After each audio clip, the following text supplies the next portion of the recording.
in your career up to then, had you entertained the idea of maybe one day I'm gonna be an entrepreneur, I'm gonna have my own thing? Honestly, no. I really thought that I was gonna go from sales to sales to sales for somebody else. To be real honest, this was the first opportunity that I saw, and I was kind of just willing to take the risk.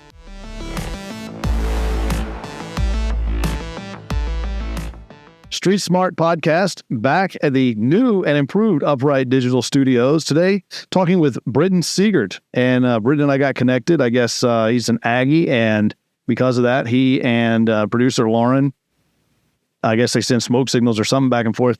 They know where each other are at all times. There's some sort of honing signal or something. But Britton, man, thanks so much for taking time to come down and chat with us. Absolutely, Justin. Dude, it's a pleasure to meet you. So I love to get started, like, where are you from? Where are you born and raised? That kind of information, so we can start there and really start digging in. Yeah, so I'm born and raised College Station, Texas. Graduated A&M Consolidated 2004. Family's been in that area since like the 1820s. So it was a legacy deal, A&M, always from grandparents to parents. Just no option, right? Yeah, there was literally no option. What do you think would happen if you just said, I want to go to UT? That immediately disowned. Yeah. Like, no, there's not even a minute. You have to change your last name. Yeah. Definitely moving. Definitely. That's interesting. So you grew up in College Station, go to A&M. Okay. And then there's too much to make fun of there, so I'm just going to move on. And when you were growing up, when you were a kid, what did you want to be? Man, honestly, I wanted to be a construction engineer, like an architect, something along those lines. Loved Legos. Legos, for whatever reason, really drew me in. Have you seen the new Legos? Yeah, the ones, they're so intense. So I have an 18-year-old daughter, and her boyfriend are super into Legos. And I was in her room the other day, and I don't know how old you are. I'm 48. So I was in her room the other day, and she had this thing I'd never seen before. It was a Lego. And I was like, what is this? And she goes, it's the tool for taking Legos apart. I was like, what are you talking about? And she goes, Dad, they've always had that. I said, no, they do not. I said, we had to do that with teeth. Yeah, back in the day. There being a tool. There's a tool now. It's got like a little pry bar and different things. So Legos are getting a little more advanced. Making kids a little softer. Yeah, 100%. I mean, that's obvious. I still have my old Legos, and some of them have teeth marked up. It's hilarious. But yeah, dude, I was the same way. I love Legos. I'd build huge Lego whatevers, and then I would drop them just to watch them explode. I would rebuild them. Yeah, it was the best. Yeah, so my mom at our house, or her home there, and she still has like one of those huge totes. That's all my Legos from when I was a kid all the way to, junior high, essentially. They're all broken apart now, but my kids now play with them, and all the nieces and nephews, they all play with them. So it's weird she's held on to that, for 25 years. What's amazing is it's such a simple thing, a Lego brick, right? Yeah. And the ones that I had when I was a kid still work with the ones they're coming out with today. And to your point, man, I watched my kids playing with the Legos that I built stuff with. Yeah. So much fun. That was cool for me. Oh, yeah. No, absolutely. So I wanted to be a construction engineer. Yep. And went to A&M for what? So I was in the blend A&M transfer program. It was just general studies at that point in time.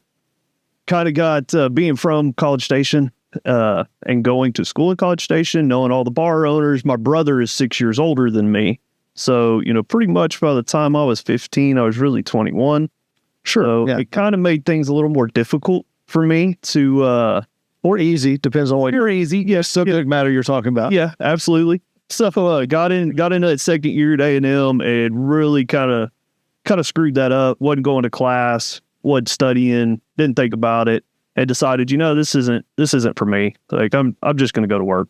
So ended up moving to San Antonio at that point in time. Was doing commercial real estate investment management, CCIMs.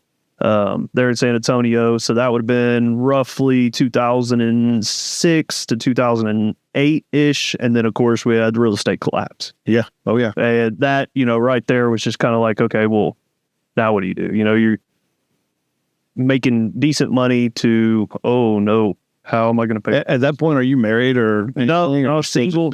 So I didn't get married till I was in my late 20s. 2017. So I guess I would have been right at like 29 when I got married. That was just for me, you know. Sure. Yeah, I was late. I got married late also. I think it was, well, I'm not going to do the math, but it was around the same time, 29, 30 years old. But, you know, I was asking, you know, it's a lot of times that's a whole different stressor when you have a collapse like that in a market that you're working in. And now you have other people to consider other than, well, now I've just got to figure out a way to feed myself. Yeah. It's a whole different ballgame when you've got to figure out how to feed a wife or maybe even wife and kids. Oh yeah, dude. I couldn't imagine that stress level and what that would even look like. You know, my father's a real estate broker in San Antonio, which is why I ended up in San Antonio in the first place. My brother, same way, mortgage and real estate broker. So my family kind of comes from that side of it. It wasn't something, you know, it was a little more uppity than what my personality really is. So I I could kind of play it for a little short span, but after that it was kind of like, you know, this isn't my calling, Right. you know? Right. So from there I moved back to College Station, you know, and I'm a big hunter. So being in a city wasn't really conducive to me. I did live in Austin for, you know, a solid 2 months. I thought the downtown living would be cool. I was completely wrong. Hey, but you felt like you were cooped up, man. Oh, dude, it was awful. Like I remember going to the grocery store one time and walking back, and there were just homeless people everywhere. And I was like, dude, this is just like, how do people live like this? Like, I always say, like, reason why do people? Why? Yeah, do that, right. It's really interesting. You talk about trees and grass and everything. You know, I was born and raised in Midland, and there's some trees and grass out there, but not like very few. Yeah. Not like here, right? Yeah. And every once in a while, I'll have days where I'm feeling pretty just grumpy, you know? Yeah. And I'm like, but also I'm 10 minutes from a lake. Like, yeah, so whatever. I live in Conroe. Yeah. And so you're like, man, things could be a lot worse. And I didn't have this when I lived in Midland. You had to go hours to get there. Yeah. So you lose that. Brownwood or. Yeah, sure. Yeah. San Angelo was the closest, Lake Nasworthy, which is gross, but it was water, you know? Yeah. But you can lose perspective on that. And so, yeah, I find it, when you say that you lived in Austin and then you said downtown, I'm like, just trying to picture that just a little bit. I've gotten to know you. It's like, I don't know about that. Yeah, dude, no, it was absolutely, it was miserable. So I signed a year lease and I ended up making it literally 2 months. And I called my mom and I was like, hey, I can't do this. Like, I'm coming home. And she was like, come on. So ended up moving back to College Station, got on with Volvo Construction Equipment. They had a branch that they had opened there in Bryan. Oil and gas was hit and miss in that Bryan College Station, so this would have been roughly in late 2009, early 2010. Natural gas was pretty good. So Robertson County had the Deep Bossier play, and Conoco and Canna and those guys were there. So I was able to talk the branch manager into letting me kind of see how the oil and gas division would play out for the construction equipment stuff. Because all Volvo did at that point in time, or what I was responsible for was Kiewit Mine, Alcoa Mine, a bunch of the mines on the outskirts of that Bryan College Station area. And Oilfield, like I said, was going. So, they use bulldozers, they use forklifts, light towers, generators.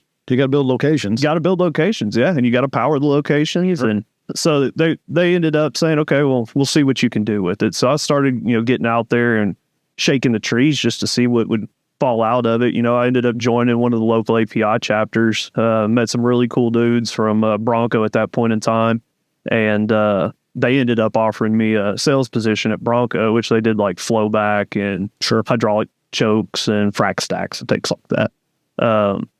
Ended up taking that job because that seemed like they were really just cool people. Like, they like to drink cold beer and fish. And I mean, those were your people. Yeah, those are my people. Right. Those are good people. Yeah, sure. Those are oil field people. Yeah. And there's nothing wrong with other people, but oil field people are good people. Yeah, oil field people are good people. And so how long were you back in College Station before you made that change?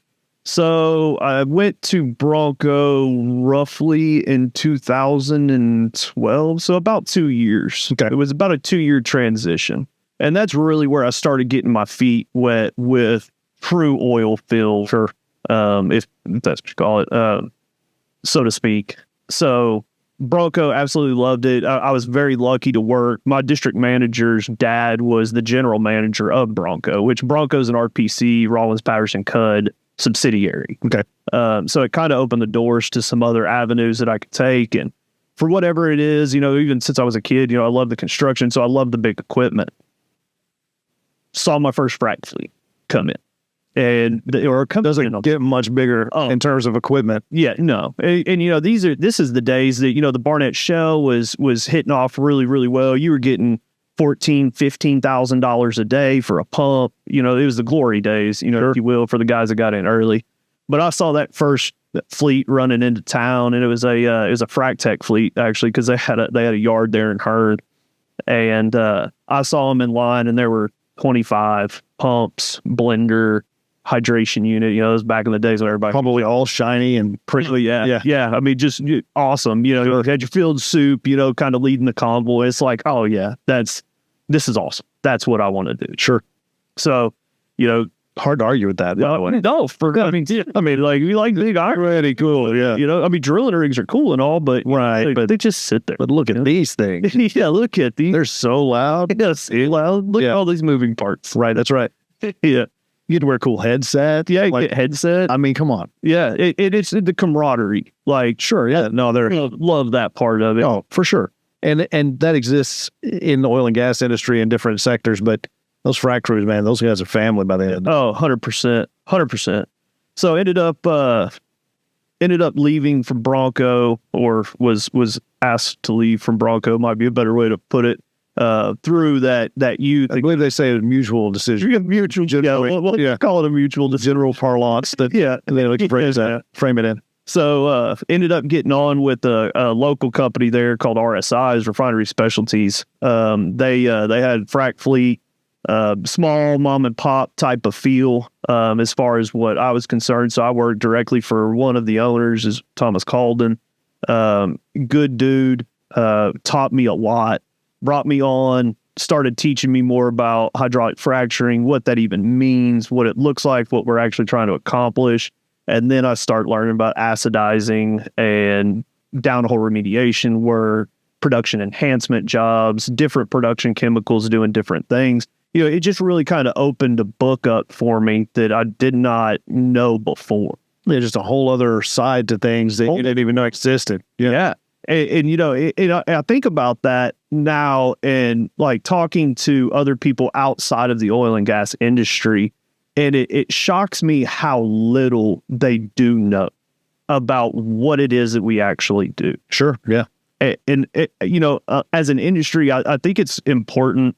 And there's some guys that are pushing that really hard right now. It's something I never really thought much about until recently, but the knowledge that needs to be given publicly about what we do, especially even for the environment. I don't know that there is really a better way, power generation wise, other than natural gas or nuclear. Like, if you care about the environment, those two can be ramped up and ramped down efficiently with very little impact on the environment. Yeah, they scale pretty easily. Yeah, exactly.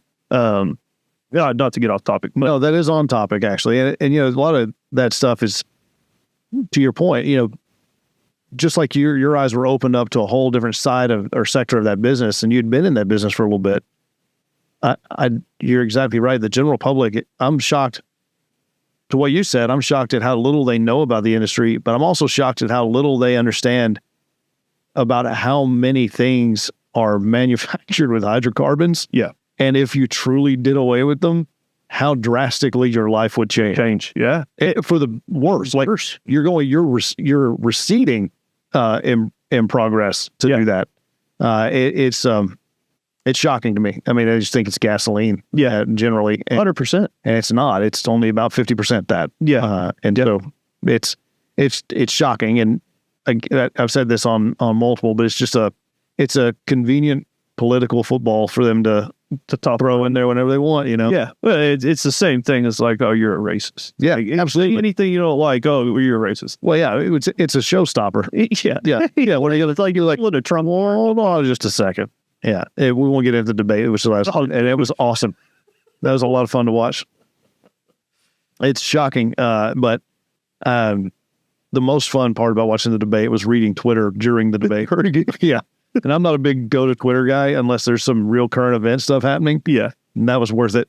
It was worth the free account. Man, I'll tell you what, I was sitting there watching it, and, you know, a couple years ago, I told my brother, I was like, man, I honestly I feel really bad for Biden. Like, I really, really do. Like, this is just, you know, he's over there shaking hands with air and just walking around aimlessly. It's like somebody, you know, he looks like he just wants to be put out of his misery. What's sad about it is you really realize once you get past just the inherent humor in watching it, is you realize there's literally no one in his life that actually cares about him. Yeah, that's devastating. It's devastating. Yeah, it really, if you really think about it. And I mean, this is the man that's running our country. I mean, essentially, they're committed. I agree. But at the risk of canceling my podcast completely, we'll move on. But yeah. Come on, Britton. Yeah.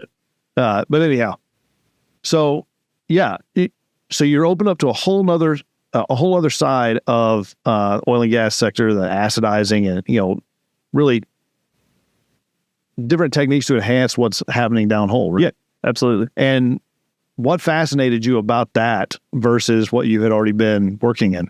So what I was able to do, or what the doors that opened, it started allowing me to directly have contact with completions engineers and production engineers on helping to design a solution to a problem. So, you know, obviously they're wanting to come up with the best designs to have the most oil that they possibly can come out. Well, I really like sitting down with them and saying, okay, here's our wellbore diagram. This is how many perfs we're going to have. This is how many feet in between each zone we're going to have. What does this look like with this? Let's just say it's 1 pound per gallon. What does it look like at 1.25 pounds per gallon? There was something about putting that plan together and seeing it implemented into the field and seeing those post-job reports and looking at those charts saying, okay, this is what I was expecting, or man, I wasn't expecting that at all. Or good or bad. Yeah, good or bad, yeah. You know, one way or the other. And I really like that. And that's where the acidizing side on the production came in, where I really fell in love with that, because these are older producing wells. So, you know, they're no longer at that high IP. Mm-hmm. We've got historical data to show a curve, an EUR curve. And we could say, okay, well, here's the wellbore diagram. We know we've got calcium carbonate, or we've got drill and mud problems downhole. So let's design an acid job to remediate that and increase that production. Whether we're using diverter, or we're just going to pump straight gelled acid, or we're just going to pump straight acid and flush. I just love that. I love designing the jobs with them and going out into the field, because I would still go and rig up with the guys. Sure, it wasn't my job, but I like that because I like the camaraderie. I like the guys knowing that, hey, he's not going to ask you to do anything that he's not willing to do himself. Sure. And that's given me or open doors for me with as far as what the hands are, what they will do for me above most managers or whatever you want to call it, because they know I care. Like I am willing to go out there at 2 a.m. and rig up a location or rig down a location. You know, aside from driving the truck, because I don't have my CDL or hazmat, but I am more than willing to do whatever I got to do. Sure. And that goes a long way in life in general, but especially when you're in leadership roles, and particularly when you were first starting into that section of the business, you were in a sales role, right? Yeah. And I can't tell you how many times in my life I've watched sales guys. They're great right up. They'll even go to the site and site visits, whatever. They're great right up to the point of that crossover, and then they're like, I don't do that. Yeah, that's not my. And the ones that I've seen that are very successful, a lot of times that has been their job at one time, and they liked it. Well, and I think a lot of, you know, I've made friends with a lot of the engineers now throughout the years, you know, that I lean on quite a bit. You know, if I don't know the answer to something, more than likely I can find the answer with somebody that is in the know in a very short amount of time. And I think a lot of those customers, because most of them have followed me through companies, and I think the reason that they've done a lot of that is because they know, like, hey, Britton cares. Like, not only does he care for his guys, but he cares about the quality of work that they're putting out. And that is huge in today's I won't say any names by name, but I will say that one of the last fracs that I was on in West Texas, I had never really been exposed to the West Texas frac market. I've been exposed a lot to, the East Texas frac market through RSI, and I knew the quality of people that were there. And out there, I mean, it was something else. I mean, I've never seen, let me think of the best way to put that. I've never seen people, more warm bodies, just on a location that honestly had no idea what process they were even doing. They would do what they were told for the most part, but there was just a lack of understanding of why they're doing it that way. Yeah. I mean, West Texas is a little different. It's a more challenging place as far as job market goes. We saw that, like I said, I was raised there, and I remember working for neighbors on the well servicing side. And when things were just going crazy in the oil and gas industry, you'd have guys that were literally making Subway sandwiches the week before, and now they're in new hire orientation, and we're going to put them on a rig floor. In about 3 days. Yeah, he'll be a driller in 4 months, Right. That guy, well, he's going to do something, maybe up in the derrick or something, Definitely something that can get him killed quickly. If he doesn't understand that there's a bigger mission at play. And I think that's what you run into a lot is I need somebody. And so you're less problematic than nobody. So let's give it a shot. And you're right though, that it does affect quality on some level, but I mean, a warm body is better than no body. Yeah, warm body. I mean, you can't pump a job without anybody. Correct. I was talking to one of their safety guys about it, and he said, the problem is out here, as soon as we train these guys, and at RSI, that's how you had to do it. You had to be trained on each piece of equipment in order to move up. And I think most companies are like that. But he said, and I'm assuming that West Texas is just a different beast because there's so much work out there. There's so many different service companies that as soon as they get trained up on one piece of equipment, they go to the next competitor and say, hey, I'm certified to run this piece of equipment. Okay, well, we'll give you an extra, 50 cents an hour. Sure. And then they just leave without, going through that full process at the same company, trying to make it to that treater position or that frac engineer's position or field soups position. That is a bit of a challenge out there. I worked for Wildcat, and we recently, this year, built our fishing school internally. Okay. Yeah.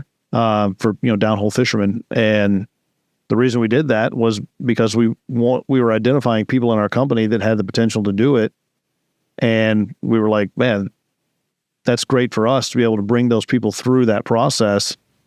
One, you're not having to go out and pay top dollar for a new fisherman. You can promote from within, which is a great look, and people respond well to that. Yeah. But one of the hangups in getting it started was always you would always have that one grizzled old manager that would say, we're going to train them, they're going to leave. Yeah. And you're like, yeah, some of them will. It's inevitable. But you could also make the argument that the people that get trained and leave aren't people you wanted anyway. Exactly. For the longevity of the company. Now, it doesn't in the short term feel great. No. But at the same time, you make the argument that if you're training people and they're leaving, you could eventually be able to claim that you trained the workforce in West Texas. Yeah. And you could sell off of that just about as easily, hopefully. But like I said, short-term pain is going to exist when that happens. So, but West Texas is a different animal. So how long were you with RSI? So I was with RSI 4 years. So started with them in 2014, and we sold to King Group in August-ish of 2018. You started with them, you were in sales? Yeah. When you finished sales, were you still in sales? Yep, still in sales. VP of Pumping Services is what the title was. That sounds a whole lot. Sales guy. Yeah, it sounds a whole lot cooler. A good sales guy. Yeah, a good sales guy. So, in 14, when I really started there, RSI was busy especially on the frac side, pad to pad to pad to pad. Well, come 2015, the market collapsed. So we had frac fleet, but nobody was frac. So I was able to, Halcon was really big in my area at the time, and I was really good friends with several of the engineers at that point in time. And we kind of got together. It was like, hey, y'all still have CapEx to be able to spend, but obviously, drilling is shut down, frac is shut down. What can we spend that money on? So I was able to split that frac fleet up into doing production enhancement jobs, essentially like really high rate acid recompletes without having to use, new perfs or, setting any liners or anything like that. Just literally going in there at high rate, lots and lots of acid and lots of diverter in between and flush. And we started going through these jobs, job to job, and it really kind of carried us through. Not that we didn't have to do some layoffs like everybody else, sure, but we were able to keep, a really good core group of guys together and still utilize the equipment, which was important. Absolutely. The only time I ever got laid off in the oil industry was 2015. Yeah. So, I've been very blessed. I never have been laid off due to a downturn. Sure. You had a mutual parting. I had a mutual parting about that. Yes. But in terms of it being because of a layoff situation, something that was it was my fault anyway. Let me put it that way. Mutually your fault. Yeah, mutually my fault. 100%. Which, as a matter of fact, I still talk to that district manager, Dustin DeGarbo. Great people. He works for Deep Well now. Oh, okay. West Texas. As a matter of fact, I talked to him last time I was in West Texas. I need to reach back out to him. We did a lot of work with Deep Well. Wildcat does. Yeah. Especially in Pennsylvania. Yeah. So I went up and met with Mark Marmo. I was going to get into that later with you, but Mark, that guy, in my opinion, is one of the sharpest, nicest guys I've ever met in my entire life. Like I talked to him last week on the phone because if I have any problems or get nervous, anything like that, like I'll pick up the phone and call Mark, like, hey, what do you think? Like, what direction do you think I ought to take this? Because that's critical to especially as we advance in our careers, whether we're running our own businesses or we're just at a level that we find ourselves somewhat unprepared for. Out of my wheelhouse. Absolutely. To be able to have someone that you trust, that you can call, that is not going to hold it against you, is just going to give you the answer. Now, pick on you a little bit. Oh, yeah. Because you have to. But, and like we said before we were recording, like if I don't have friends in my life that pick on me, then they're not my friends. Yeah. They're just mad at me or something, right? I don't do that. But that's critical. It's absolutely critical. Really at any point in life, in personal life or professional life, to have people that you can lean on. Yeah, I completely agree. And like I said, just talking about people to lean on. Kanan Factor was my CFO at RSI. He's now one of the presidents at NOV. And that dude, he has been invaluable to me. Like I could not even put a number on his expertise and the way he thinks. He's a vet, which I super respect. I respected Kanan from the first time I ever sat down with him. Didn't even know the guy. Sure. Just the first 10 minutes, you can kind of judge whether, okay, this is somebody I'm going to like, this is somebody I'm not really going to like, or, I just, that first 10-minute conversation with Kanan, I walked away from it just like, oh my God, that might be one of the smartest people I've ever met. Like, yeah, it's always nice when you sit down with somebody and you're like, oh, I'll be friends with that person forever. Yes. That'd be great. So when you get finished at RSI, what do you do next? Get finished at RSI, got an offer from Keen Group to go work for them. The group that it acquired? Yeah, which is now Next Tier. Okay. It was Keen Group at the time. Sat down with I think it was Kevin McDonald. I think he was their head of legal, a couple of district managers out of West Texas. And I'm not a big company mentality. I'm not that politically correct, I guess is probably the best way to put it. Would have never guessed. Yeah. So I kind of declined that offer. Started up with another guy, and he had some partners to do some pump down stuff. Because when RSI left College Station, there was a huge gap there. Sure. With no horsepower.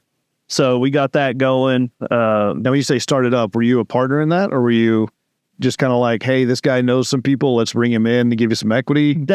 So that's kind of, yes, that's more of the way that was gonna. Gotcha. That's how it was originally presented. Gotcha. Now, due to legality reasons, I can't really go into a whole lot more than that, but let's just say it was definitely a mutual agreement that we should part ways. I've had a couple of those, and and I understand exactly what you're talking about. So it wasn't that you were at this point, you're not skin in the game, starting a business. You're like, hey, the people that were doing that recognized that you had a skill set that they needed, and they were able to offer some equity in the piece. Yeah. So essentially what it was is they had some financial capital, but they knew nothing about pumps or even knew what direction, how to even go about doing that. Sure. And I had all of the employees, because all of them still wanted to work with me or for me, however you want to put it. I'd call it with me, but and I mean, we're talking about 45, 50 people. And so we ended up getting up to 16 pumps, which is essentially 8 pump down crews within 6 months, 7 months. Wow. And had all that going, and everything was going well. But like I said, there were some things that I disagreed with. That is not the way that I would personally run a band. Bands refer to that as creative differences. Creative differences. Yeah, that's probably the best way to put it. I like that. I'll say creative differences. Yeah, we definitely have creative differences. But it was everything happens for a reason. Sure. That's kind of the way I looked at it. And so you were with that group. What was the name of it? That was Kinergy. Okay. And so for how long? Where I was there for right under 2 years. So that was 2018 to right at January of 2020, I think, is when we parted ways, which was right before COVID hit. So in between there, I say parted ways. So my wife and I had lost our son in 2019, in January of 2019. So that kind of threw me off. Well, understandably, it is sure. Either way, at the end of the day, you still have a job that has to be done, and you've got 36 employees that their families are relying on you. Sure. So it was just, at that point in time, I guess it was just too much for me to take. It'd be too much for most people to take. And I mean, you have other children also. Yeah, had a young daughter. She was 5 months old when he passed away. So yeah, we have a stepdaughter from my wife from previous. And the point in that is that it's not just you got to try to hold it together for work. You got to hold it together, more importantly, for that family unit and everything. It's just, I can't even imagine, man.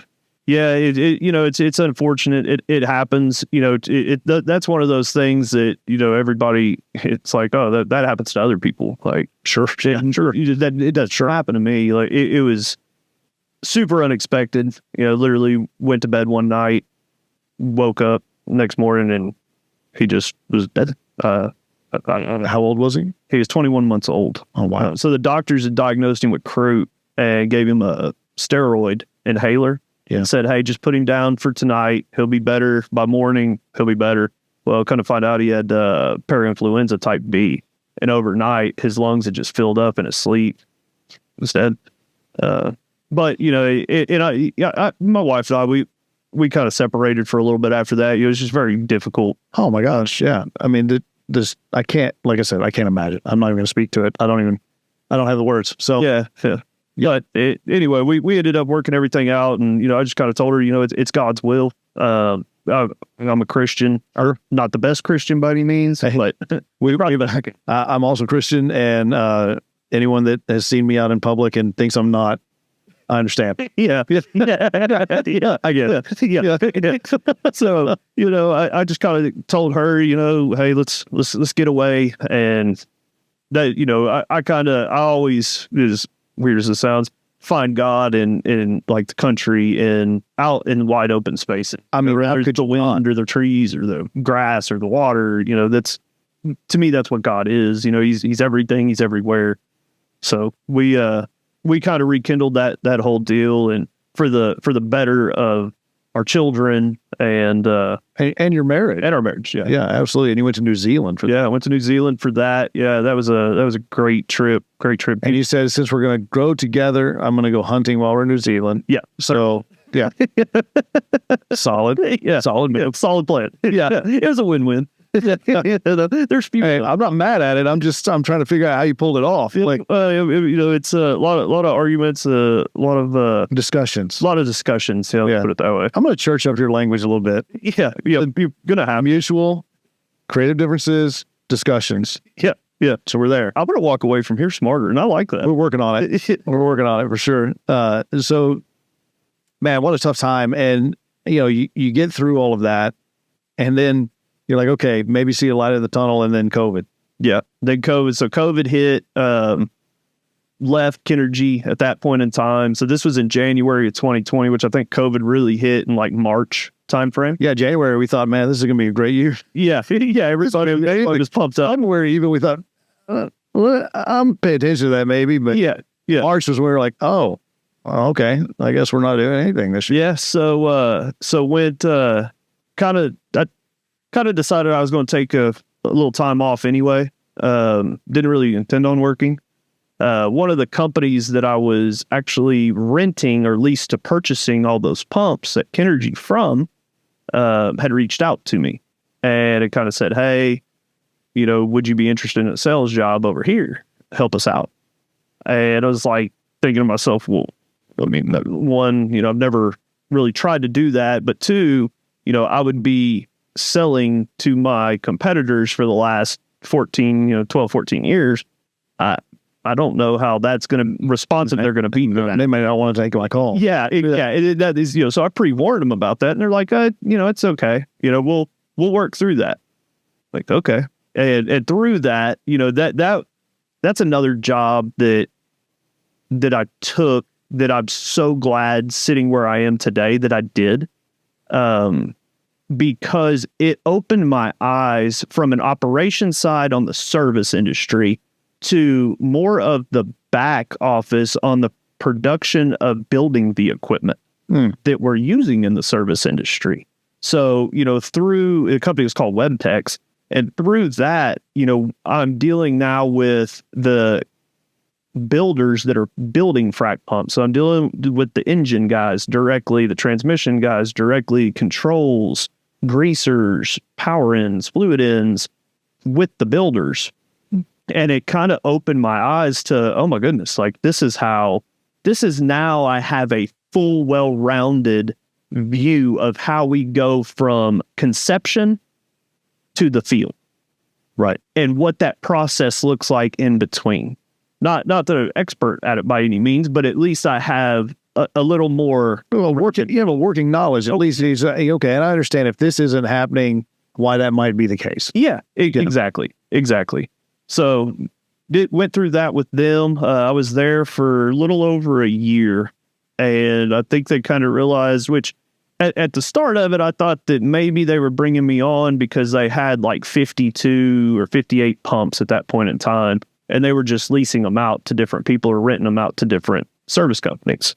And I was thinking to myself, okay, well, putting these numbers together, I could essentially put a frac fleet together or two frac fleets together, and we could triple what your revenue is by doing that. Now that would involve me having to bring in people, obviously, and it's very capital heavy. I thought that's kind of why they had wanted me to do that. Turns out that wasn't it, and I was kind of at a point where it's like, well, kind of a mutual agreeable.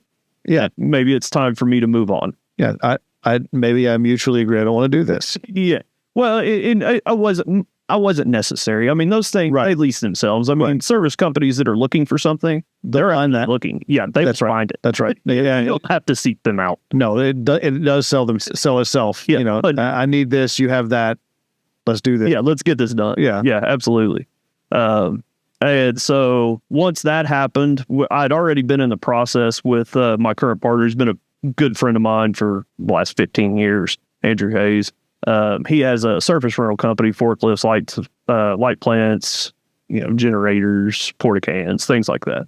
Anyways, one of my old field soups, Greg Johnson, he was kind of looking for something different to do. There was an opening in the College Station market for some production acidizing work.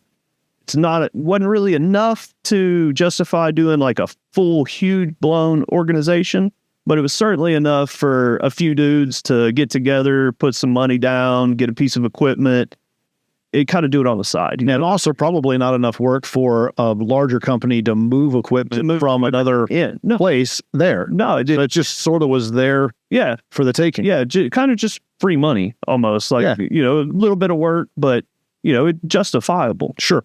So we got that going. So that was in 2022. And so is this your first, like, okay, this is kind of, yeah. So this is my first skin in the game. Yeah. This is the first time I'm putting money in. Andrew's putting money in, and, it's like, hey, not really sure if this is going to work, but, I feel like it will. Yeah, I think it will. At worst case, we sell the equipment, we make a little bit of money, sure, and, I go work and sell somewhere else. Right. So that's interesting. How'd that feel then, making that changeover? I mean, at any point in your career up to then, had you entertained the idea of maybe one day I'm going to be an entrepreneur, I'm going to have my own thing? Honestly, no. I really thought that I was going to go from sales to sales to sales for somebody else. To be real honest, this was the first opportunity that I saw, and I was kind of just willing to take the risk, mainly because I'd seen that I could sell some equipment and make a little bit of money here and there. Like I'd sold some pumps to a company in Brazil, sold a cement unit to a company in Brazil. So there were some opportunities there where you can't make a bunch of money, but you can make, enough to live a life and get your bills paid. You're not flying around and jet setting by any means or anything like that, but, just a decent living. So I'd kind of gotten to a point where I was like, okay, well, I haven't been making the money that I was making at RSI anyway. So, my lifestyle's slowed way down. I think I'm okay with where I'm at regardless. Right. So let's try it out, send it. Why not? And so when you brought it up to your wife, was she like all in, or was she apprehensive, or what was that conversation like? She's pretty laid back and easygoing most of the time. And she's just kind of like, whatever you think, if you think you can do it, do it. That's a terrifying response. It is, because it's 100% on me. Right. Yeah. That response, because what I hear when that response, it comes my way is, she doesn't think I can do it, and I probably can't, but I'm stubborn enough to try it. And if it fails, it's all on me. Well, and she knows well enough. I'm not much of a gambler. Like a lot of people, get that gambling, sports betting, things like that. Most of my friends do. I've never been big into it. I just don't get the rush out of it.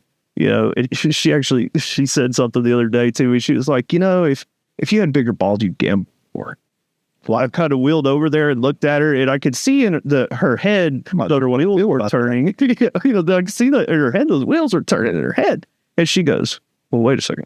But how much are we in at Texas Integrity right now? And I was like, a couple $1 million. Yeah. She's like, oh, well, I guess that is kind of like game too. Yeah. It's the most gambling. Yeah, it's the biggest gamble. It's the most gambling. I mean, worst case, I lose my wad of cash at the blackjack table. I have to leave the table. Yeah. I lose it here. I have to leave life. Man, what is going on? Like, honey, we're sleeping on repeat. This all right, man. That's right. You mentioned recently I was able to buy into my jiu-jitsu gym. Yeah. And again, I never wanted to do anything like that necessarily. And it was one of those opportunities similar to what you're saying. It was like, if it just absolutely fails, we can sell all the equipment. I'll break even. Yeah. So, whatever. I mean, consider that a fallback. It's a fallback, but what I have the luxury of is I have a fantastic job that pays everything great. Yeah. So I don't have to make $1 out of the gym. Yeah. Yeah. This wasn't the case for you. Yeah. And at this point, this was your job. Yeah. This was. It didn't really. When it started, I had anticipated taking a sales job somewhere else. So I didn't take a paycheck out of Texas Integrity until January of this year. Oh, wow. So that kind of gives you an idea. Now, I was paying Greg. He was making good money. I mean, good living. But he was doing the majority of the work. I was still going out and helping him rig up, helping him rig down. But we had kind of designed the truck to where it was a single man operation. And that was done intentionally for that reason. Like, hey, Greg, you can run the truck. You'll make a good living. We'll split. Hey, Andrew and I'll split whatever's left over at the end of it. Once we get this paid off, I'll give you 10% sweat equity. But that's important. That gives somebody the willpower and the understanding that, hey, I'm working towards something bigger than just this day. Well, it gives them actual, at some point, practical ownership, but in the beginning, it gives them a genuine sense of ownership that, man, I'm taking care of this pump because it's mine. Yeah, 100%. It's not, it's Texas integrity, but it's mine. If I do well, then I'll have 10%. I'll have 10% of it. Yeah. And again, sweat equity is too many times overlooked. So it's not something that a lot of places honor nowadays. So it's awesome to hear that you guys look at it that way. And thinking about the design of the equipment to say we're going to design it to where it can be operated by a person is brilliant, especially in the oil and gas industry. Too many times I feel like, especially in bigger companies, they look at people as expendable. 100%. You can move people in and out. That warm body mentality, and what's behind that person is a family. What's behind that person is the stress of everyday life. Yeah. So they are not expendable. Yeah. And I think that's great. Yeah. It took, there was a lot of learning curves there. Oh, I bet. No doubt. Taking something that is typically a 2 or a 3 man operation and slimming that down to a 1 man operation, huge learning curves. And of course, budgets are tight. Sure. Especially at that point in time. So it learned a whole lot of new stuff. So this is 2022. So this is 2022. Roughly June, July of 22, we were pumping our first job. And when was the company founded? Founded in January of 22. Okay. So it took roughly 6-7 months. Yeah, to source all the equipment out, which helped through WebTex, because now I know all these people. Right. So I was able to source out the equipment, get it for a decent price. I knew the builders to take it to get the work done that I needed done, to be able to diagnose things that, obviously are way outside of my... They couldn't shade you on it should take this long. You're like, no. Yeah. I know. Yeah. Well, this is how much we're thinking cost-wise. No. No, come on now. Yeah. You and I both know that's not the... Yeah, let's be honest. Yeah. So, pumping the first job in June, July. I honestly don't really... I probably should know that, but I really don't remember off the top of my head. And we've been going ever since. Isn't it funny how... that piece of information, the actual doing the work, it gets lost in all of the things it takes to get it where you can do the work. Yeah. It's hilarious. Yeah, I mean, truthfully, just so we're both on the same page, I had to literally look it up last night on the state of Texas for when we even got the paperwork done to start Texas Integrity. I couldn't remember. I didn't remember if it was 22 or if it was 21. I honestly just slipped my mind. That whole time frame, 20 to about mid 22 is a blurry thing for a lot of people anyway. There's some distractions. Yeah, 100%. To say the least. There were some distractions, and there remain some distractions for sure. So you started the company, and you started it. Can remember what you said correctly. You identified this little niche that wasn't going to be serviced by a bigger company. It wasn't going to be serviced by anyone. And you're like, man, if we can just get that stuff here, that's ours. Yeah. So just doing little production enhancement jobs. So in my area, in that College Station area, it's a lot of Austin chalk, a lot of Buddha. So really high temperatures down hole, a lot of calcium carbonates. There's a lot of scaling issues over there. The best way to handle that or remediate that is with hydrochloric acid. It just so happens that I really love acid jobs. So, through that, I knew all the contacts for all the guys that were out in the field anyway, for all the different operators, which there's not a ton in that area, but there are a few. So I knew who to kind of talk to, and I kind of got a basic understanding of, hey, we'll probably do, 2 jobs a week, maybe 3 on a good week, maybe 4, on a really good week. What does that look like? So start putting everything together and looking at it like, okay, we can make these numbers work. Not gonna retire off of it by any means, but it's okay for just today. It's to be home every night. Yeah, and that's kind of the goal of what we were looking for, was just trying to have something that we could spend time with families and be home every night. Because oil field is so big and bad on traveling. You're on 14-day hitches, 14 on, 14 off, 7 on, 7 off. And that was something that we were trying to get away from. And we were able to do that, as it is now, at least for a short amount of time we were. Right. But, as we got closer to the end of 22, I had a company reach out to me that frac had dropped the ball and didn't bring the acid to one of their fracs. Oh, So he called and was like, "Hey man, I know you've got a bunch of raw acid at your yard. Would you mind providing the acid for this frac?"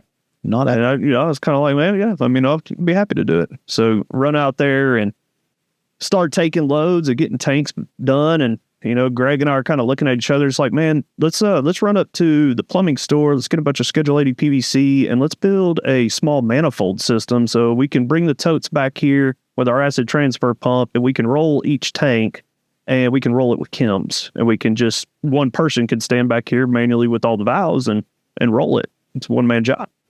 He's like, "Yeah, man, great idea." So we go and we get all that plumbed up and get it done. So that first night, I get done doing it at about, it's probably 7:30-ish. Night shift still rigging up.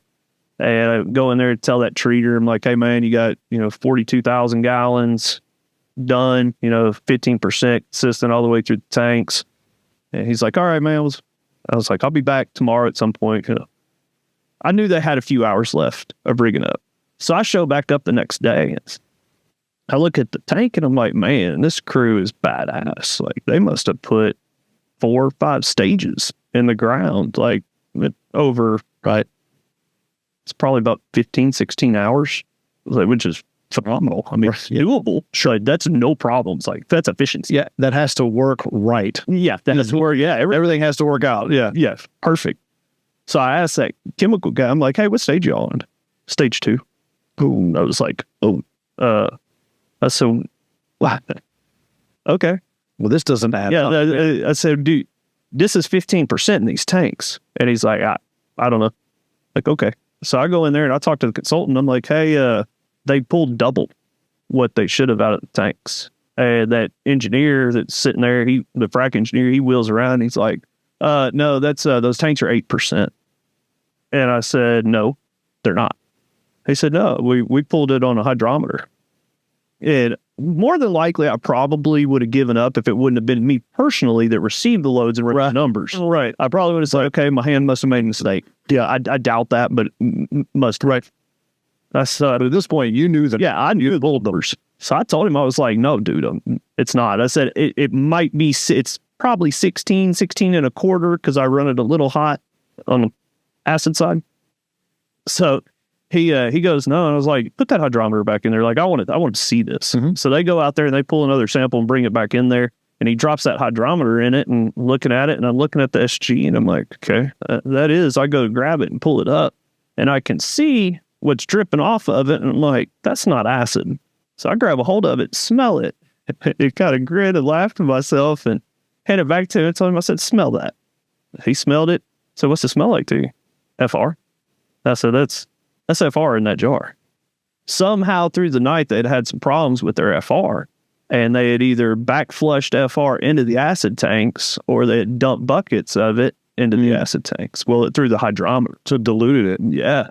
Well, it changed the SG, so it's still 16% in the tank. It's just the hydrometer, it was reading wrong. So I talked to the consultant, and at any rate, on the way home, Greg and I are talking, and I'm like, "Dude, this is stupid. Like, why are we even having interaction with this? This should be automated. We can automate this process where there's no human interaction. We don't have to worry about accuracy. We don't have to worry about frac back flushing into the tanks or dropping anything into the tanks. Like, we can completely automate this system." Yeah. So we get back, we go grab a 12-pack of beers, sit back at the office, kind of wipe the whiteboard down and start drawing out flow schematics. I always think best drinking. Yeah, I mean, if you can't, if Freest. yeah, I think freest. yeah, Drinking. I mean, you got to have like that creative flow, That's right. That's right. Creative flow. Yeah. So sure enough, Kanan's going to kill me for saying that. By the way, he told me stop telling people.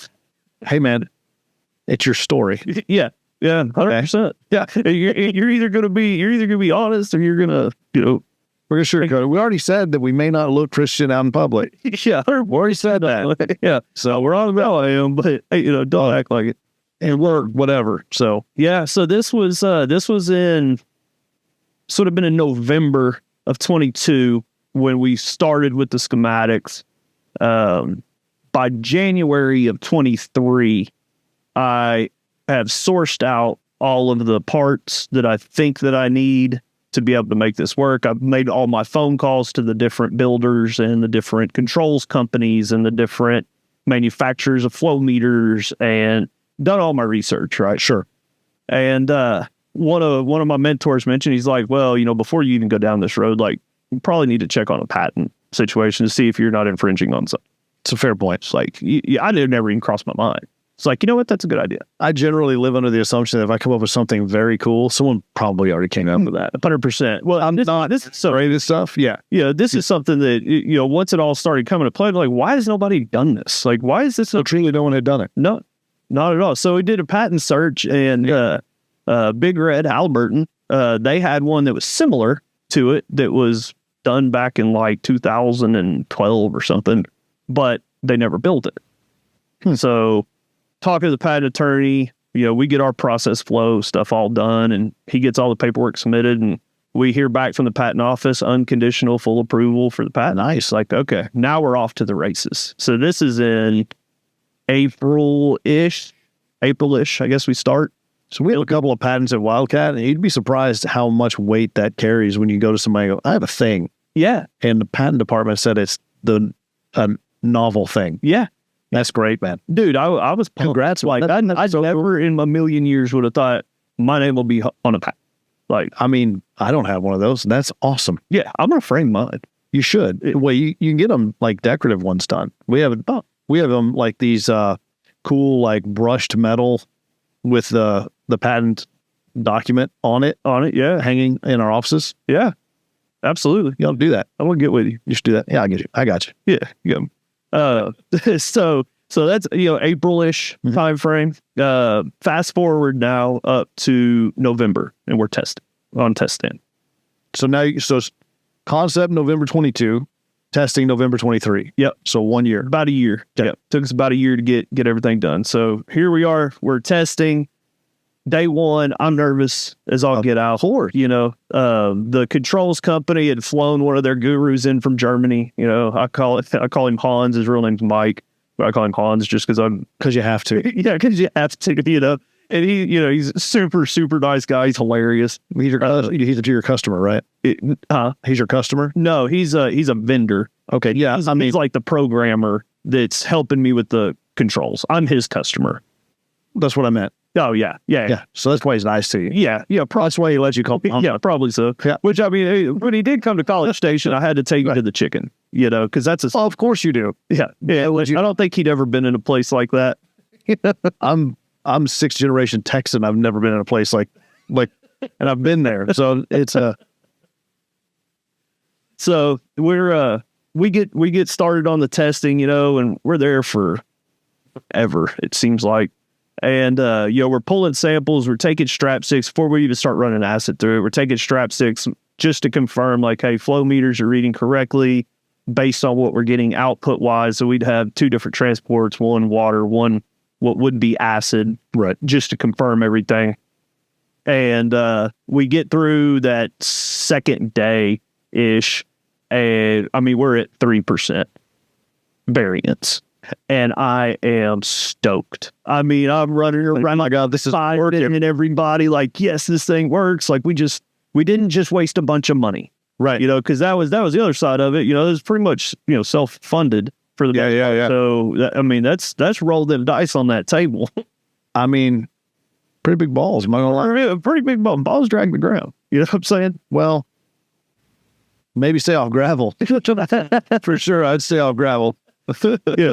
So, it's 3% variance off the start, and I'm really excited about it. My partner, Hayes, he's like, that's shitty. Like, you're 3%. He's want like a 1% tolerance. When I told him, I was like, dude, frac is a 3 to 5% acceptable margin of error, and it's really 3 to 10%. Right. Depending on the customer. Yeah. That's how that really works. Really. So, and Hans is over there, Mike. He's over there typing away, and I go over there to high five and give him a big hug, and he's like, no. This bad. Yep. I get it better. You understand German tolerance Yeah. is different. Yeah. Oh, it was. So It's a different thing. he types away, and we spend another 2 days on it before we start testing acid. And I mean, he got it down to a 0.25. And I'm talking about blending at rate. Well, I mean, that is German tolerance. German engineering, man. German engineering there. You know, I'm German. So You should probably call that guy Mike, is his name. yeah. I call him Mike too, right? Yeah. Yeah. He's earned that now at this point. Yeah. 100%. So yeah, we start running acid through it, and I start pulling samples, you know, right as the acid starts mixing, middle, end, all the way Consistent all the way through. consistent all the way through it. I mean, we're showing up with between a 0.12 to a 0.25 at any given time throughout that process. And this is 10 to 25 barrels a minute, Yeah. which is outrageous. Yeah. Yeah. So, now I'm really pumped up. And also, nothing like that was happening before then. No, I mean, nobody's even been trying.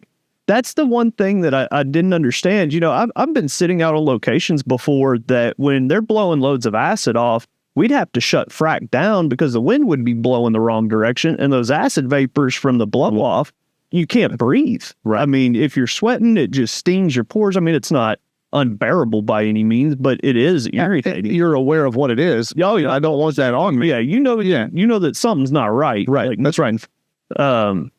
So, we go ahead and decide, all right, we're going to push this thing out into the field. This is something that can work. This is something that can work. And it's every single operator that pumps acid has the same problem. They do not have an accurate, consistent, repeatable blend that they are getting stage to stage. Not to mention that we went ahead and put a vapor scrubber on the tank. So the tank is now self-contained. So anytime they're blowing loads off, it's scrubbing all the vapors. So there are no vapors on location. We're able to hold 21,000 gallons of raw acid on location, which essentially gives us 55,000 gallons of 15% equivalent and a smaller footprint than what they actually have out of 2 open to the atmosphere conventional acid tanks. And the safety factor, which I never considered as much the safety factor as what the feedback from the operators that I'm shooting. They were more inclined for that because there is no human interaction. On the controls, let's just say the pump schedule calls for 1,500 gallons of 15%.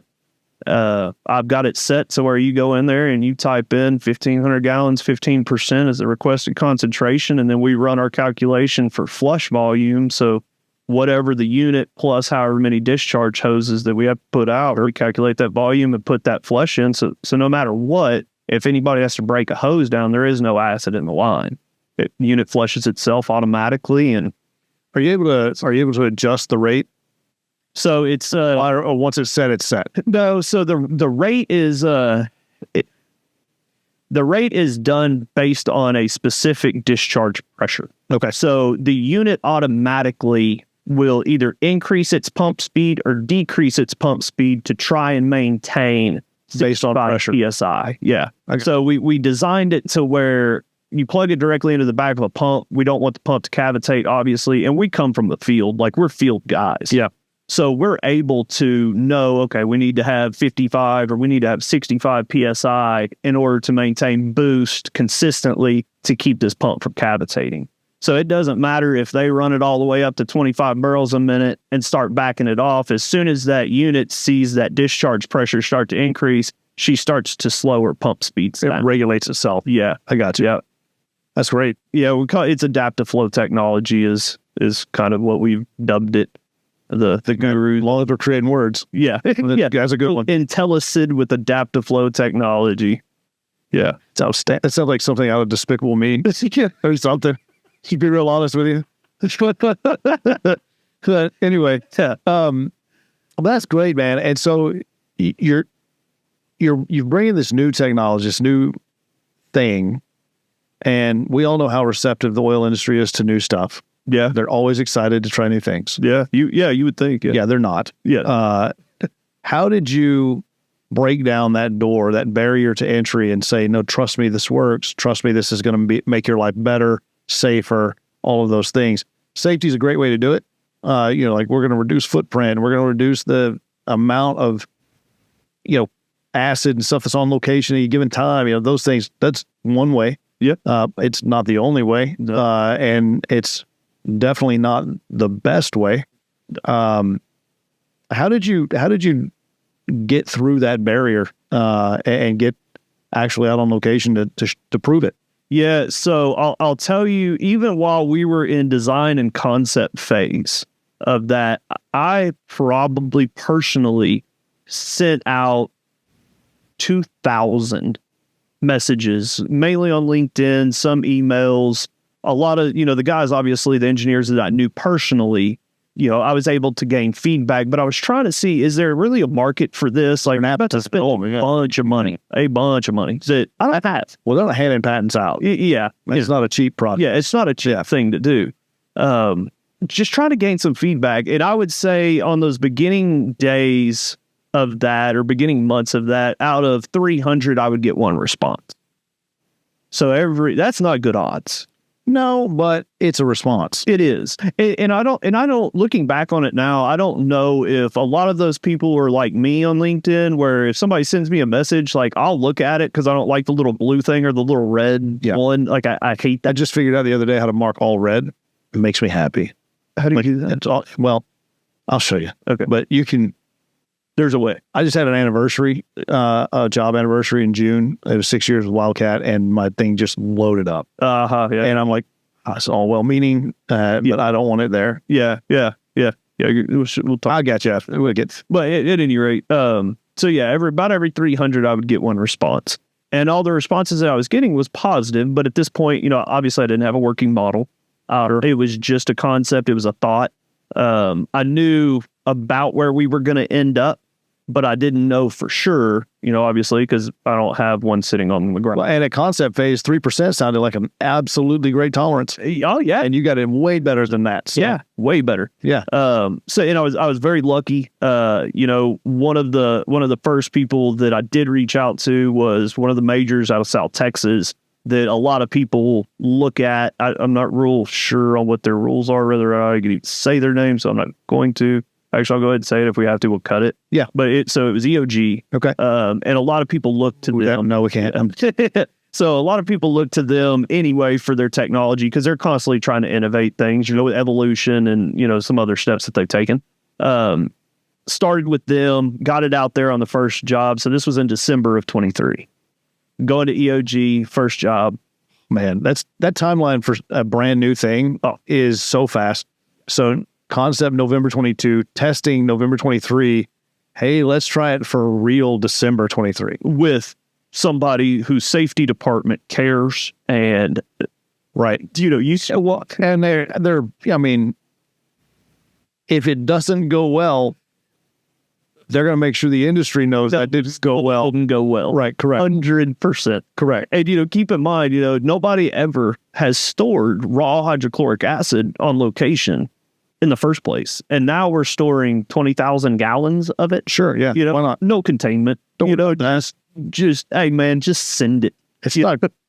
It'll be all right. It'll be okay. Yeah. Hey, let go and let God. If you do not have faith, I don't know what else to do. Well, okay. Yeah. So that is definitely faith-based, what you're doing. And the fact that you were able to get EOG to do that speaks to your ability to have a relationship with people. Yeah. Because that doesn't happen if you don't have that. No. And to be able to call back on relationships that were probably forged decades before that. Yeah, a decade or more before that. Invaluable. Yeah. Now that person also is going, I hope this works. 100, because all of us are done if it doesn't. Yeah, and don't get me wrong. I had a bunch of friends of mine, closer friends than what EOG was to me, that were like, man, really like the idea, but let us know after the fact. Let us know how that goes over there. Yeah. Like, man, I thought we were best friends. There's no shortage of people that want to know how it went. Yeah, exactly. Ever. Yeah. So get out there and everything goes. I give the EOG had pump down, do their acid stage. So I'm there and I give the pump down operator a 2-minute crash course. They run a 4-well pad, flawlessly, no problems. Unit ran flawlessly, no problems. And that really, when that happened, after they'd run the next two stages and didn't even tell us that they were running them, because Greg and I were over there looking at the cloud-based system, but it's uploading data to, just to check that and see how that's going. Didn't even know, because the unit runs off electric, so it's not loud. So we definitely couldn't hear it over the pump. Sure. So I walked back in there, and it's been a couple hours now, and I'm like, hey, when do y'all think y'all are going to start the next stages? They're like, oh, we're done. Like, what? They're like, oh, we did them while y'all were outside. It's like, okay, so you were able to run this system with me just essentially giving you a 2-minute crash course. When you were building the system out, did you think, was that something you thought of when you're building the system? I've got to be able to educate someone that's never seen it fairly quickly, make it super user intuitive, that kind of thing. They almost have to be. Yeah. But I'm so coming, because I know frac hands and I know what that world's all about. Right. Like it was designed to where there's no such thing as being frac proof, because they will break anything. Anything is a hammer in the world of frac, no matter what it is. Oh, my dad didn't come from frac, but one of his favorite sayings was, if it doesn't fit, get a hammer. And if it doesn't fit after that, go get a bigger hammer. Yeah, 100%. Yeah, that's frac crew. Yeah, that's frac crew. Go get a bigger hammer. Yeah, I mean, I've seen them use pry bars as I'm not even going to go into it, but not anymore. It was back in the day. Yeah, back in the day for sure. Not doing that today for sure. Yeah, now they have tools that wing up 1502 iron for you. Like I don't even know how it works. There's some super intense stuff out there. It's really cool. Yeah. But yeah, you'd almost have to have some forethought into, like, I've got to be able to teach someone that's never seen this system how to run it so that they can run it. So my whole idea behind it was to make it to where it wasn't personnel intensive. Right. To where essentially we can go out there. That was sort of the original driver in this. Yeah. Was, how do we get this to be self-sustained? Yeah. So through that process, we know, because we come from the frac side of it, that if we can make it to where it's similar to what a blender tender is already doing, or a treater is already doing, or a pump operator is already doing, which is mainly just looking at screens and pushing buttons, right, then we can implement this relatively easily into that frac market. And so the way we had it designed out was very similar to a frac pump control box, to where all it takes is a push start, and if you have an emergency, you push stop. So the system seems easy enough to work. It automatically swaps itself to blending acid, back over to flush, and then as soon as somebody calls on the radio and tells them, hey, go back to blender or go back to water or whatever, they swap valves. The unit will automatically shut itself off when it sees negative discharge pressure. Gotcha. Just to try and make it as super easy for everybody in the field, because each fleet runs differently. And, not to say there haven't been learning curves there. Oh, yeah. But... Well, there's nuances and everything. Exactly. You've got to tweak the system here and there. But during that test, 100% the most pressure on location was you. Oh, yeah. He pressured, man. Oh, yeah. Yeah. Oh, yeah. Well, I'll tell you some stories about some other things after this, but there's been quite a few learning curves, some things that it was just kind of like a duh, Britton. Like, why did you not think about that? I hate stuff like that. Yeah, it's like, I should have seen that. Obvious, and you completely missed that, And in reality, I remember when Tier 4 finals came out for frac pumps, and what a nightmare they were. I mean, just from the whole startup phase of having to run them, they're constantly going down. I mean, I was one of those guys that was like, if we get new frac pumps, I don't want them. Can I have that old rusted one? Yeah. Bring me that 2005, 2006 version. Yeah. Like, I will take that Tier 1. That thing is bulletproof over there. Yeah. I'm pretty sure we changed the oil on that one while it's pumping. Yeah. Yeah. If at all. Yeah, if at all. Yeah. Yeah. I mean, it's that old thing. If it's leaking oil, at least you know it has oil. It did at one time. Anyway. Yeah. For sure. So it's been a wild ride. I bet. Units out in West Texas now, getting a whole lot more feedback which is So what's great about the system though is going back to the personnel challenges you have in West Texas. yeah. You've mitigated that a bit. Yep. Given the fact the system is built to remove that element from it. Yep.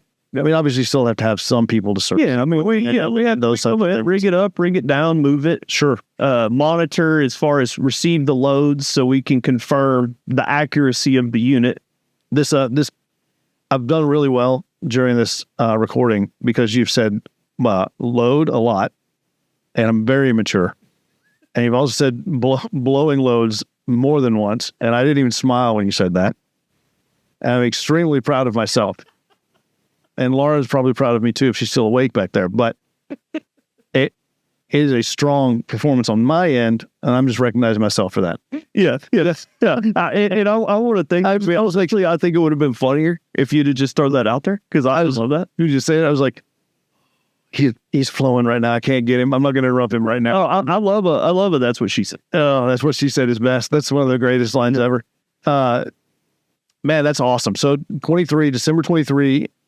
You do your first successful run with the OG. Yep. And when that's over with and you get that, did you get that stamp of approval from them? Like, hey man, this is awesome. So all of the feedback that I got from them was extremely positive, with the exception of they wanted to see something that was more a all-in-one just to make mob in and mob out faster and more efficient. It's hilarious that wasn't even a concept that existed, and then when it existed, they wanted it to be better. Yeah. Yes. Like overnight, like, hey, it needs an eye wash. That's cool, man. Listen, about that. Yeah. It's terrible. Yeah. Well, and as fate would have it, somewhere between the original start, like, hey, yeah, we want to run this unit. We may put one on every fleet we have that we're running acid. But it starts off at that to, hey, we're going to start cutting our acid back per pad to almost next to nothing.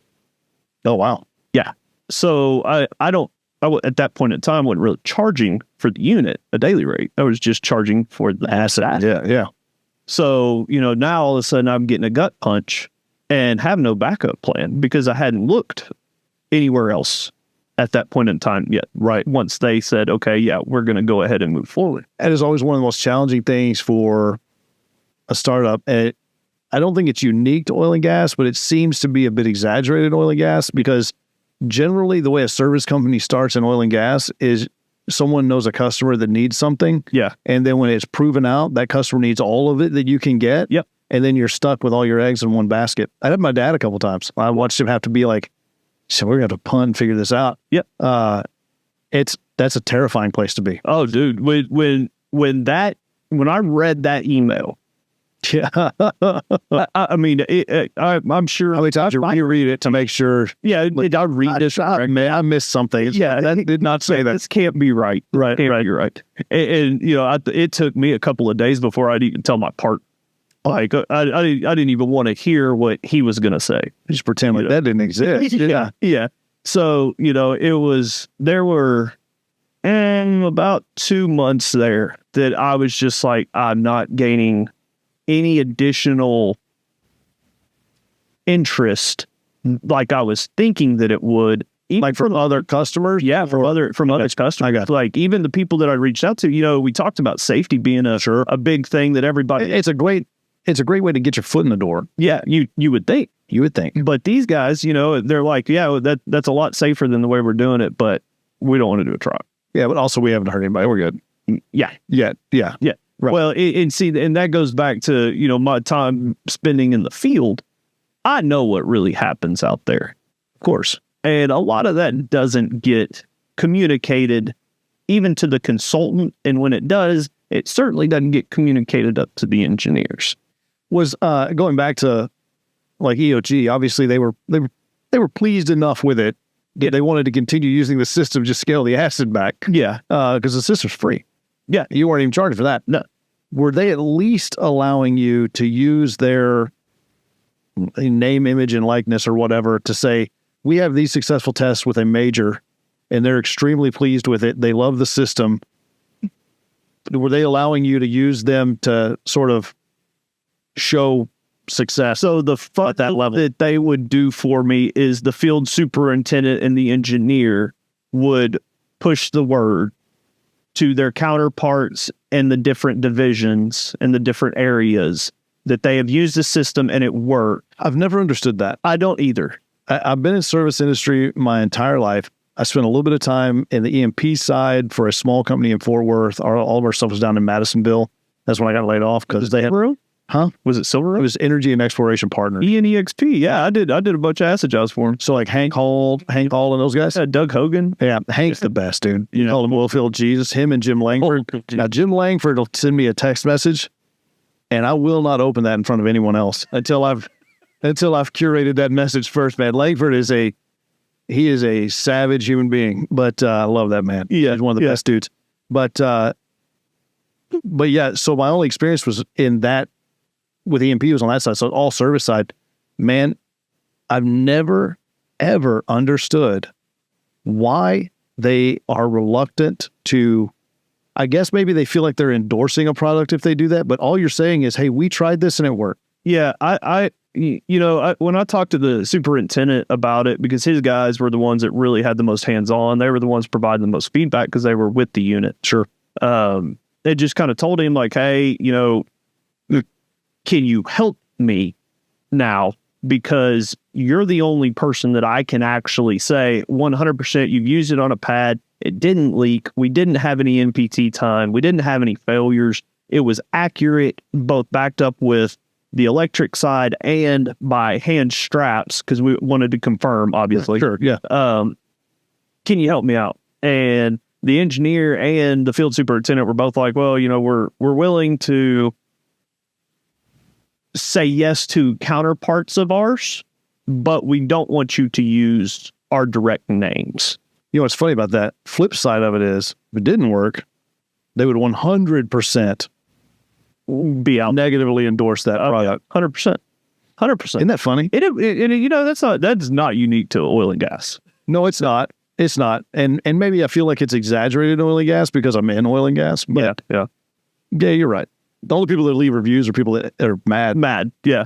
I'll be honest with you. I don't think I've ever left a review. Like, I got my ceramic coated, and the dude was like, "Hey man, would you be willing to give me a Google review?" And I was like, "Man, you can send this to my wife. Like, I don't have a Google address. I don't." Yeah. The only reviews I leave are like if I stay at an Airbnb, just because they can rate you back, and that's a little dangerous, dicey. But yeah, no, reviews are tricky, but.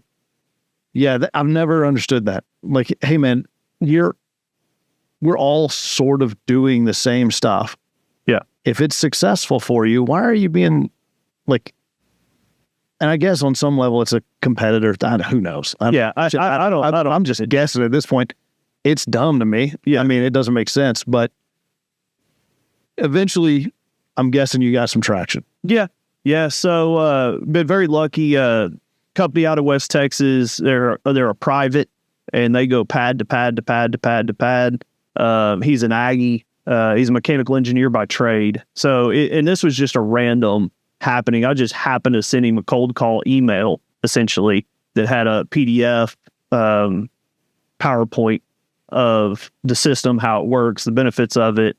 And he called within about an hour and a half. It was like, hey, next time you're out in West Texas, holler at me. And I was like, dude, I'll be there tomorrow. Turns out I'll be there tomorrow. Yeah. I'm on the road right now as we're talking. I'm on the road. Yeah. So he's like, no, he said, no rush. Just next time you're out here. It's like, okay, well, actually, I will be out there within the next 2 weeks. Like, I'll call you. So sit down with him. We get to talking. He's a younger guy. Like I said, he's a mechanical engineer by trade. And we kind of talk through the system. So, with his mechanical background, he's savvying what I'm trying to accomplish. Yeah, for sure. And he said, man, are you looking for something that, a place where this thing's going to stay full time, or are you just wanting to kind of jump from company to company to company? And I told him, I was like, well, I mean, I would like to be able to utilize the unit to get feedback from multiple operators, because that helps me know what multiples are looking for, so I could build a better product, because I want to solve a solution, or I want to have a solution to a problem. And it's a problem that every operator has. Every single one of them pumps hydrochloric acid for the most part. I mean, in at least the Permian area, South Texas, East Texas, the Haynesville, they don't pump much of it. The Marcellus, they pump a bunch of it. And it's all done by hand right now. So it's all done with human interaction. It's not accurate. It's not even close to accurate. So at any rate, we get out there. So we start pumping for him and learned a few things. There were some eureka moments where I was like, Britton, you're an idiot. Why did you not think about that off the get-go anyway? Right. Small minor changes that we're able to make within, a week, 2 weeks, just tweaks here and there. On the dumb side or on the software side? On the dumb side. Yeah. Like just, valves as opposed to electric valves. Why didn't I just go with air? Because it's instantaneous. Yeah. A communication delay. So the communication between the treater to the ground guys, what that time lag is. And a lot of those things could have been mitigated anyway with, crews that had a full understanding of everything on location. Like there at one point I had to walk out there and talk to the ground heads and be like, look, dude, you have to open this valve before you shut the valve. Like you cannot shut and then open or you cavitate. Yeah. A lot of this stuff was just common sense stuff that I was just like, oh my God. You say that, but go back to the thing we talked about very early on, especially in West Texas, when you get, that guy was a sandwich artist, I think is what they call him at Subway, which is hilarious.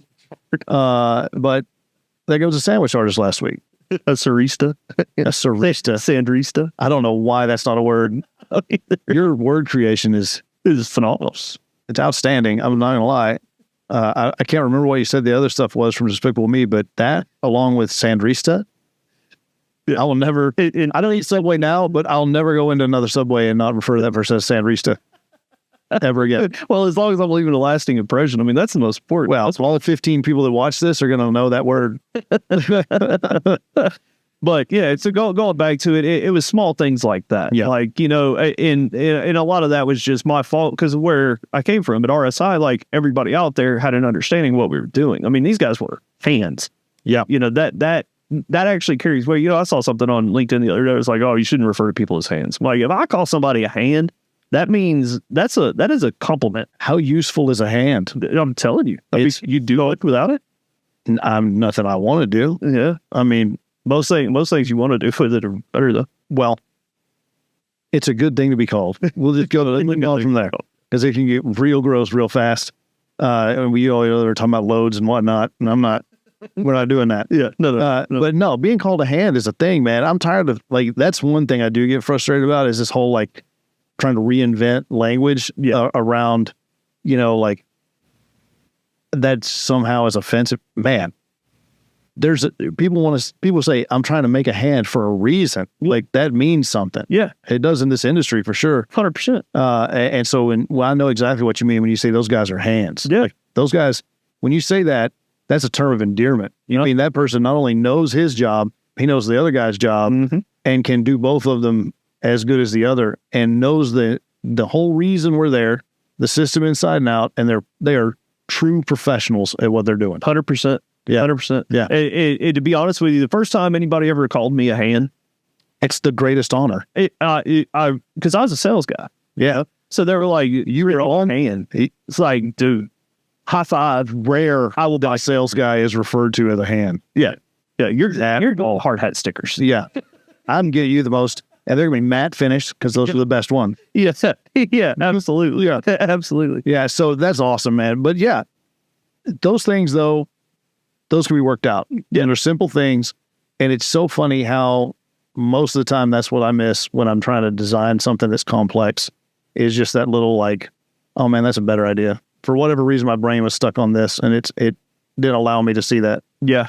And usually my wife will point that out and then I get defensive about it. And it's usually because of my own iniquity. Yeah. I was like, I should have figured that out myself. I should have known. I hate you. It's 6 inches and 6 inches. Well, again, look at you, man. We're going to have to rate this one explicit for all of them. And that's okay. I don't care. Well, you talk about, you were talking about ideas. Yeah. So I've always had the mentality that I know it is very rare that I'm the smartest one in the room.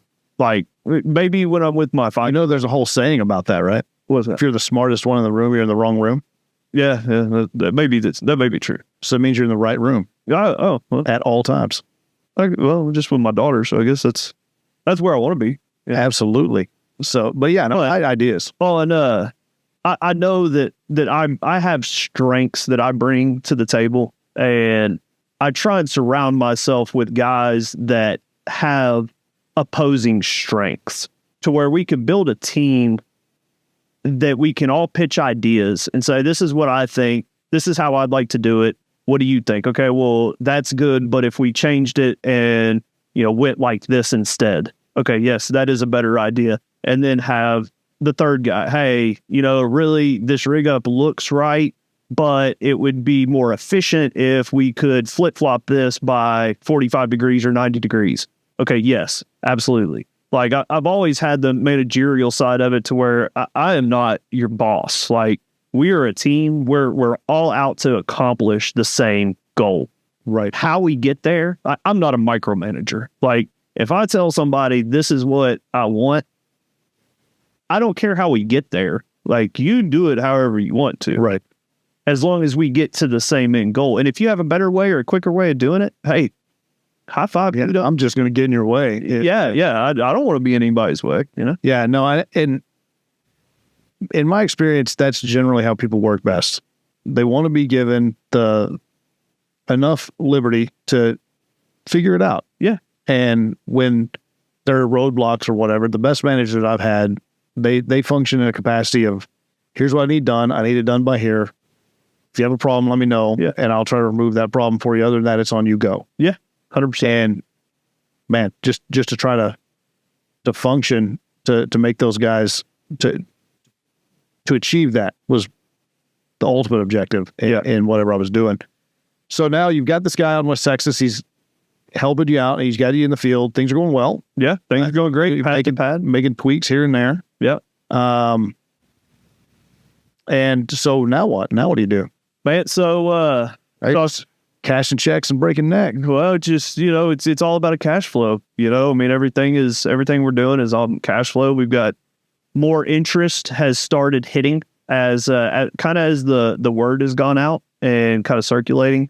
With the unit moving around, people start to talk. Frac crews start to talk like, hey, have you seen the way which I had a marketing company make up some hard hat stickers for the guys that we do train how to run the system. Sure. It's a cowboy sitting on a cannon, because I named it the acid cannon system.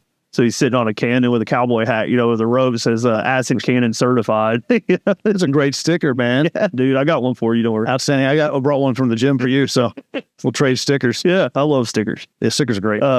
So yeah, had a really, really positive meeting. Last time I was in West Texas, which was on Monday, I sat down with another private out there. They don't ramp super high. They don't ramp super low. They do 54 to 65 wells a year. Keep one frac crew busy year round. Sat down with him.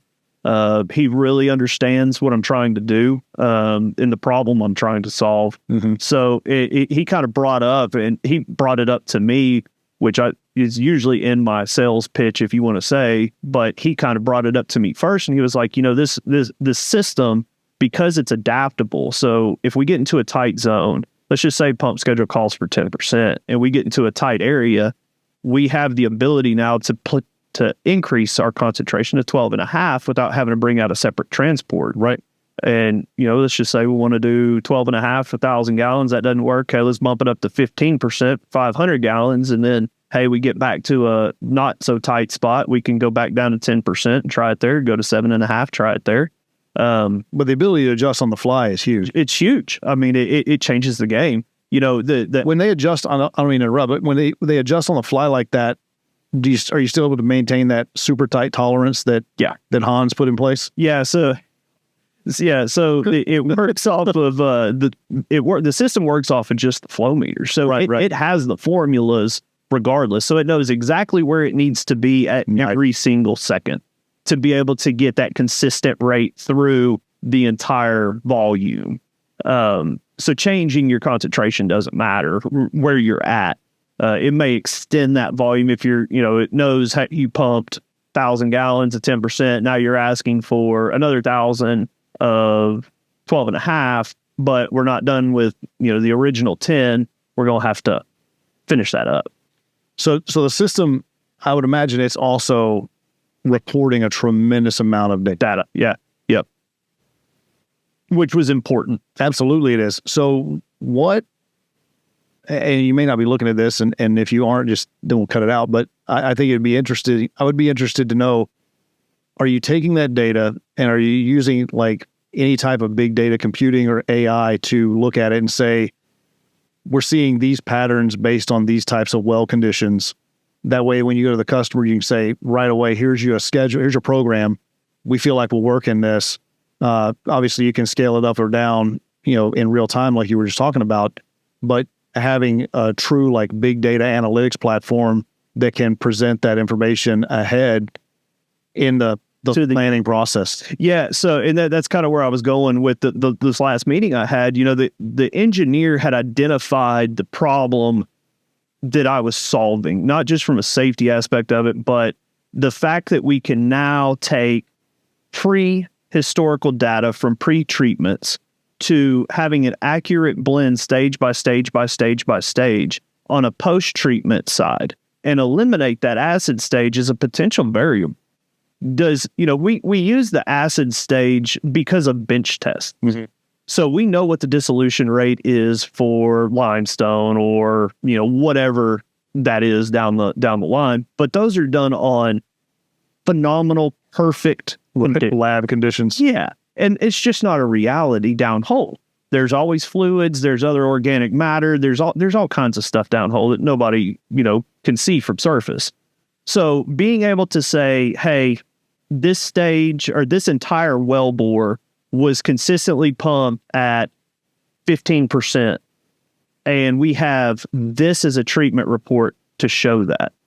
Now let's go back and look at that same type of well bore in a post acid cannon system and see what that is. So now we're able to continue to eliminate variables to come up with a better treatment schedule. Whether that's changing up the pump schedule, maybe it needs a little more prop here, maybe it needs a little less.